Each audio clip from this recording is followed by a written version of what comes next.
Welcome to the series entitled UNO Authors.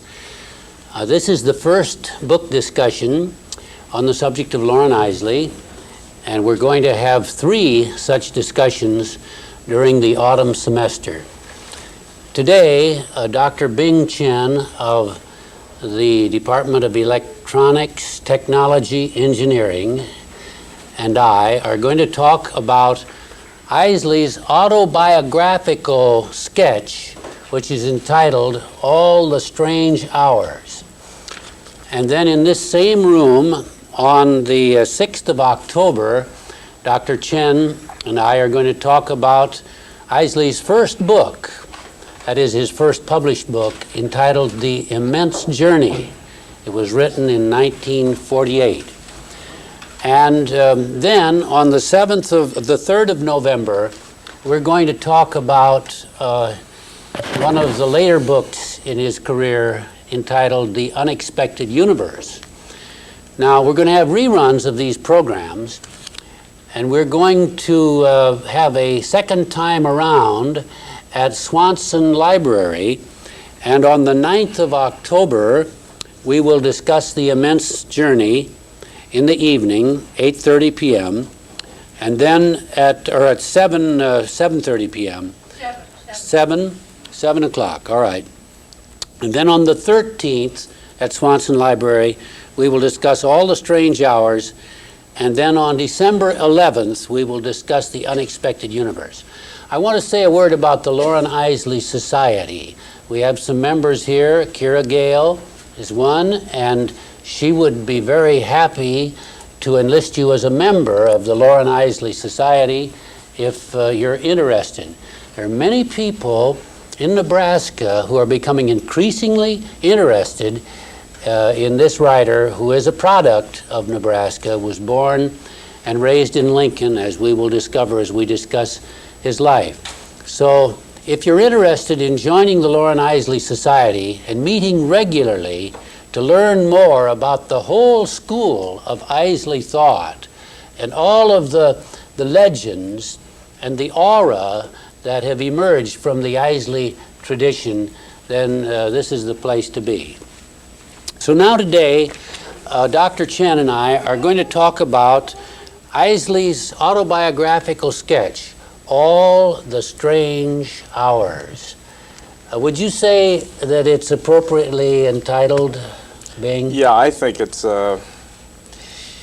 thinking of Loren Eiseley, I find it interesting how we all, as I run into other Eiseley enthusiasts, how we get into the man, and the people I've met on campus, the people especially on either coasts that I've met who seem to be very well aware of this man. And there's this constant theme of a very solitary, a very quiet, introspective type of individual. And so I was not at all surprised when, in terms of reading this, that he would entitle it that.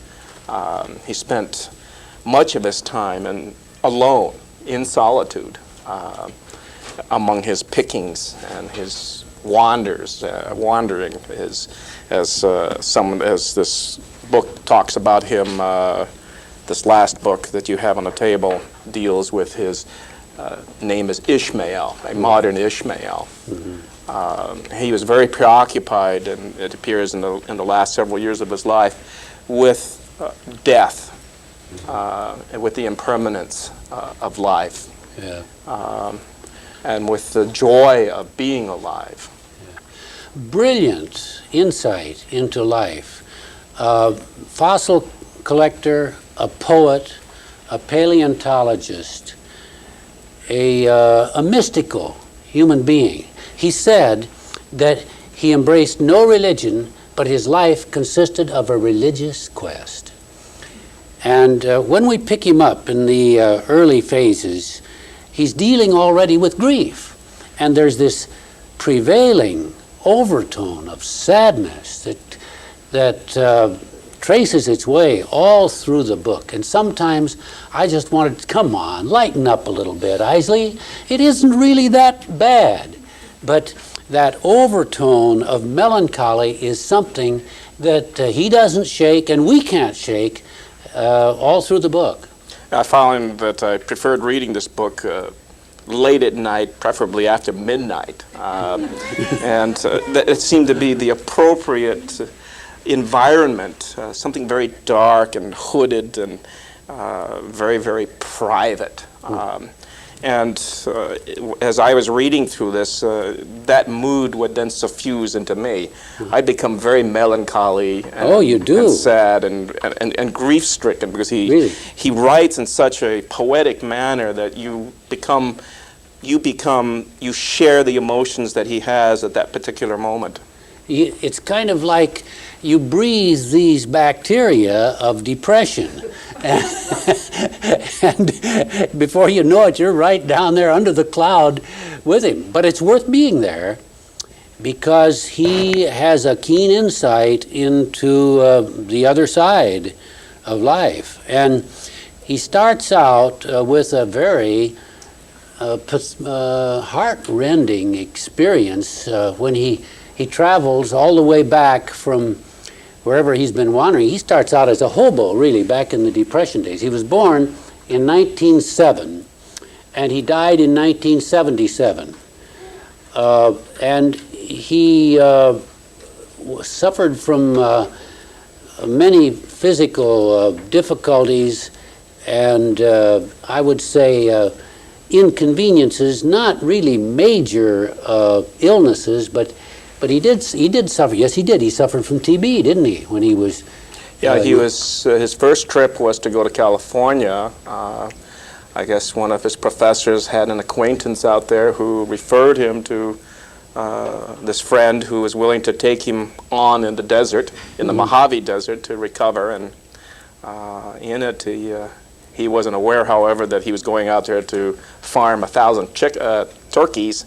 To start a turkey farm for this lady, but he thought he was going out there to recuperate. And there he is. We found out that the actual reason she was taking him in was to start her turkey ranch out in the middle of nowhere. It's interesting how he praised this professor who connected him up with this opportunity. This professor, he said, had a keen instinct for wealth and a way of landing on the side of wealth, no matter what. And so the professor had the keen instinct for power and wealth, and he had this wealthy friend, so Eiseley's out there. But he meets this guy named Nelson Goodcrown, who is really a thug-type character. And the two of them go down to Mexico, and he barely manages to get Nelson back on this side of the border. In one piece. In one piece, because the first thing they do, Nelson's going to show him a good time, and he has a bottle of a fifth of whiskey, and he offers Loren a drink, and Loren has one respectful drink, and then glug, glug, glug, glug, old Nelson downs the whole thing. So he knows what kind of a time he's going to have in Mexico. But that's really not endemic to the plot. What I think really gives us a clue to Eiseley, maybe it is endemic to the plot, but what gives us a clue is that experience of Eiseley coming back from his wanderings. He's a kid, an 18-year-old kid. He hears that his father is critically ill, and now he bums rides on these trains like so many nomads that I can remember from my boyhood, the Depression days. A lot of nomads would just travel around over the country, and they'd stop at our house and knock on the door. My mother would always give them a sandwich and a cup of coffee. And he was a nomad, just bumming around the country and coming within a whisker of losing his life over and over again. And now he's on his way back, and he's on this flat car, and a brakie, he calls him, he's a brakeman for the railroad, jumps on him, tries to throw him off the car. And Eiseley is a pretty good fighter. You know, you wouldn't think he would be a fighter. I mean, he doesn't look much like a pugilist. You see that picture? That's a very spiritual face, really. But Eiseley happens to be a pretty good slugger. And he's got this guy. I mean, this guy's trying to throw him off the railway car. He's a kid of 18, and he turns the tables. He gets the guy and gets him under his control. And it's like that story about Moses having the death angel pinned with his staff, and God says to Moses, "Let him live, Moses, because I have need of him." And so he said, there's a hot wire in my brain saying, go ahead and throw him off. I mean, he tried to kill, he'd kill you, throw him off. But reason prevailed, a sense of his own destiny and identity prevailed, and he didn't throw the brakie off the train, and he got eventually back to Lincoln, Nebraska, to the old St. Elizabeth Hospital. I can take you to the exact spot. It stands there today, and he found his father and his mother, and his brother Leo arrived later. But the interesting thing was his father didn't come back to consciousness when Loren arrived, but when Leo, the older brother by a previous marriage, whom his father had worshipped, when Leo arrived, then his father came to. He came to for Leo, but not for Loren.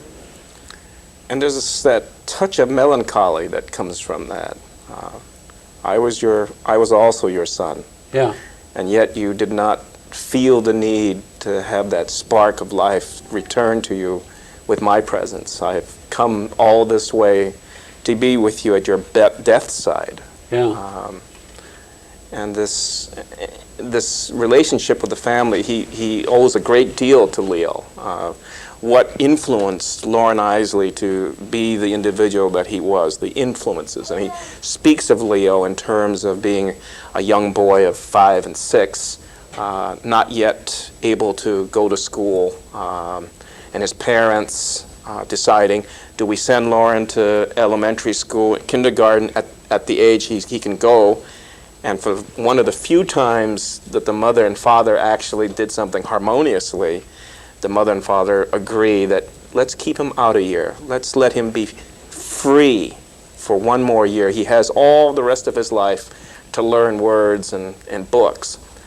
And yet in that 1 year, his brother brings him a book on Robinson Crusoe and reads part of it to him and has to leave.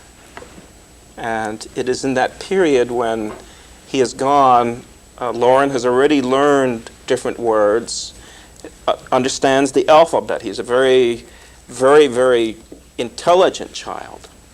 And then endeavors on his own.